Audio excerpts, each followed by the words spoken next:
Au nom du Père et du Fils et du Saint-Esprit, Amen. Le Seigneur soit avec vous et avec votre esprit. Frères et sœurs, chers amis, fous de Jésus, bonjour et bienvenue à notre rendez-vous de méditation de la parole de Dieu à l'écoute de la voix de Sainte Thérèse de l'Enfant Jésus avec l'abbé Marien Raoul Borgla, le fou de Jésus depuis la colline Je crois en Dieu, Menebe Job de Samba. Jeudi 4 mars 2021, deuxième semaine de Carême année B. Écoutons l'évangile de Jésus-Christ selon saint Luc au chapitre 16, versets 19 à 31. Jésus disait cette parabole. Il y avait un homme riche qui portait des vêtements de luxe et faisait chaque jour des festins somptueux. Un pauvre nommé Lazare était couché devant le portail couvert de plaies. Il aurait bien voulu se rassasier de ceux qui tombaient de la table du riche, mais c'étaient plutôt les chiens qui venaient lécher ses plaies. Or, le pauvre mourut et les anges l'emportaient auprès d'Abraham. Le riche mourut aussi et on l'enterra. Au séjour des morts, il était en proie à la torture. Il leva les yeux et vit de loin Abraham avec Lazare tout près de lui. Alors il cria, « Abraham, mon père, prends pitié de moi et envoie Lazare tremper dans l'eau le bout de son doigt pour me rafraîchir la langue, car je souffre terriblement dans cette fournaise. » Mon enfant, répondit Abraham, « Rappelle-toi, tu as reçu le bonheur pendant ta vie et Lazare le malheur. Maintenant il trouve ici la consolation et toi c'est ton tour de souffrir. De plus, un grand abîme a été mis entre vous et nous, pour que ceux qui voudraient aller vers vous ne le puissent pas, et que de là-bas non plus on ne vienne pas vers nous. » Le riche répliqua, « Eh bien, Père, je te prie d'envoyer Lazare dans la maison de mon Père. J'ai 5 frères, qu'ils les avertissent pour qu'ils ne viennent pas, eux aussi, dans ce lieu de torture. » Abraham lui dit, « Ils ont Moïse et les prophètes, qu'ils les écoutent. » « Non, Père, Abraham, dit le riche, mais si quelqu'un de chez les morts vient les trouver, ils se convertiront. » Abraham répondit, « S'ils n'écoutent pas Moïse ni les prophètes, quelqu'un pourra bien ressusciter d'entre les morts, ils ne seront pas convaincus. » Acclamons la parole de Dieu. Louange à toi, Seigneur Jésus. Fou de Jésus, méditons. Abraham, mon père, prends pitié de moi et envoie Lazare tremper dans l'eau le bout de son doigt pour me rafraîchir la langue, car je souffre terriblement dans cette fournaise. Je t'en prie d'envoyer Lazare dans la maison de mon père. J'ai 5 frères, qu'ils les avertissent, pour que eux aussi ne viennent pas souffrir dans ce lieu de torture. Dans ce texte bien connu de tous, nous avons 2 personnages. L'homme riche, qui a mis tout son espoir dans sa richesse, dans son égoïsme, dans son bien-être, et le pauvre, qui a mis toute sa confiance dans le Seigneur, Lazare. Évidemment, Dieu aide les pauvres, comme le dit bien, comme le signifie, comme le traduit bien l'hébreu de Lazare. Dieu aide. Dieu aide ceux qui comptent sur lui. Dieu aide ceux que nous ignorons sur le chemin. Dieu aide les pauvres, les malheureux. Dieu aide ceux qui sont sans nourriture, sans force, sans boisson, qui n'ont pas la force de se battre, ceux qui mettent leur confiance dans le Seigneur. Mes frères et mes sœurs, cette histoire bien connue nous place 2 personnages. Et nous pouvons tous, chacun en ce qui le concerne, dans un cas comme dans l'autre, nous pouvons nous identifier, soit aux riches, dont le nom n'est pas donné ici, soit aux pauvres, dont le nom est attribué à un monsieur qui est couché, couvert de plaies et qui a faim. Voyez-vous, le riche Celui qui est nanti, qui compte sur lui, qui compte sur ses forces, qui a de quoi vivre, de quoi faire des festins somptueux, de quoi porter des habits de luxe, ferme les yeux sur la misère de son frère. Seulement, ce texte nous révèle quelque chose de fondamental.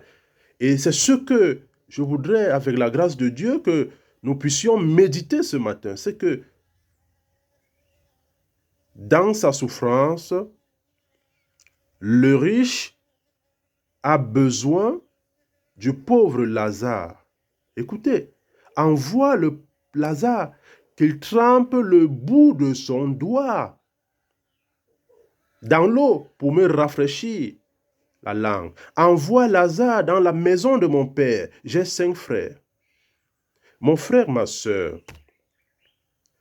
tout ce que tu méprises aujourd'hui parce que tu es bien, comme on dit au quartier, parce que tu es nanti, parce que tu as des possibilités de subsistance ou d'existence, fais attention, tu auras besoin d'eux.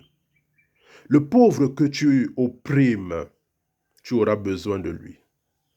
Ton frère, sur qui tu fermes les yeux et dont tu ignores la misère, tu auras besoin de lui. Le pauvre, le méprisé, le faible, que tu négliges, que tu méprises, tu auras besoin de lui. Faites attention, mes frères et mes sœurs. Faisons attention à toutes les personnes pour qui nous ne manifestons aucun intérêt parce que nous sommes dans des positions, j'allais dire, de privilégiés. Parce que tu as du pouvoir, parce que tu as de l'argent, parce que tu occupes telle ou telle responsabilité, tu méprises tout le monde. Tu es indifférent aux autres. Le riche n'a levé les yeux que lorsqu'il était dans la souffrance. Mais quand il était dans l'opulence, il a fermé les yeux sur la misère de son frère. L'histoire nous montre bien que même dans l'organisation de notre monde aujourd'hui, ceux qu'on qualifie de pauvres ou de misérables, on a évidemment besoin de leurs ressources pour vivre. Ceux qui croient qu'ils sont des pays développés, où il fait bon vivre, où les autres mendient tous les jours et on ferme la misère sur eux, se font quand même leur richesse sur notre dos. Ils ont quand même besoin des pays pauvres pour prendre le bois, pour prendre de l'or, pour prendre la bauxite, pour prendre le pétrole, pour alimenter leurs industries. Ils ont besoin de notre caoutchouc, de nos bananes, de notre plantain, de nos ananas. Ils ont besoin de tout chez les pauvres. Personne n'est jamais assez riche. Et lorsque nous allons chez eux, ils disent que vous n'êtes pas chez vous. Allez développer le chez vous. Mes frères et mes sœurs,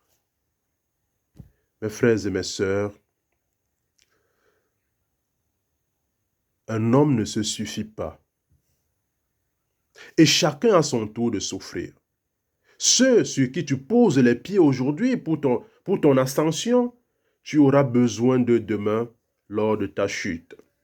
Ceux que tu méprises aujourd'hui parce que tu es privilégié, parce que tu as les possibilités, tu auras besoin d'eux demain pour qu'ils te donnent une goutte d'eau. Alors, mon frère, ma soeur, le Seigneur dit aujourd'hui, ils ont Moïse, ils ont les prophètes, qu'ils les écoutent. Écoute bien. Écoute bien. Tu auras besoin de celui que tu méprises aujourd'hui pour qu'il te donne une goutte d'eau.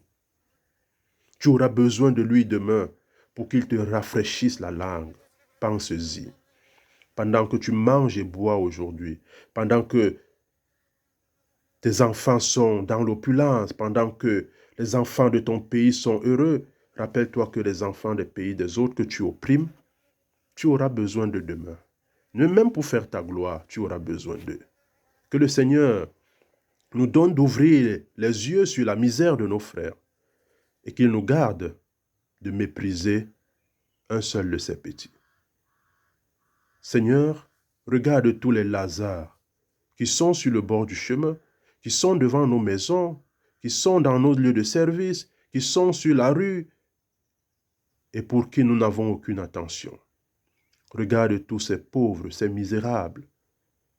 Donne-nous d'ouvrir nos yeux pour voir la misère de nos frères. Nous te le demandons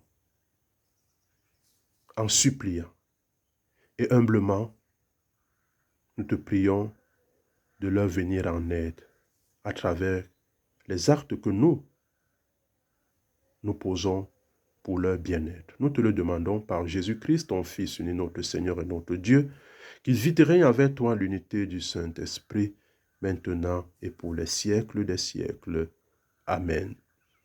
Depuis la colline, je crois en Dieu, Meneb Diop de Samba, mon frère, ma sœur, je te bénis, au nom du Père, et du Fils, et du Saint-Esprit.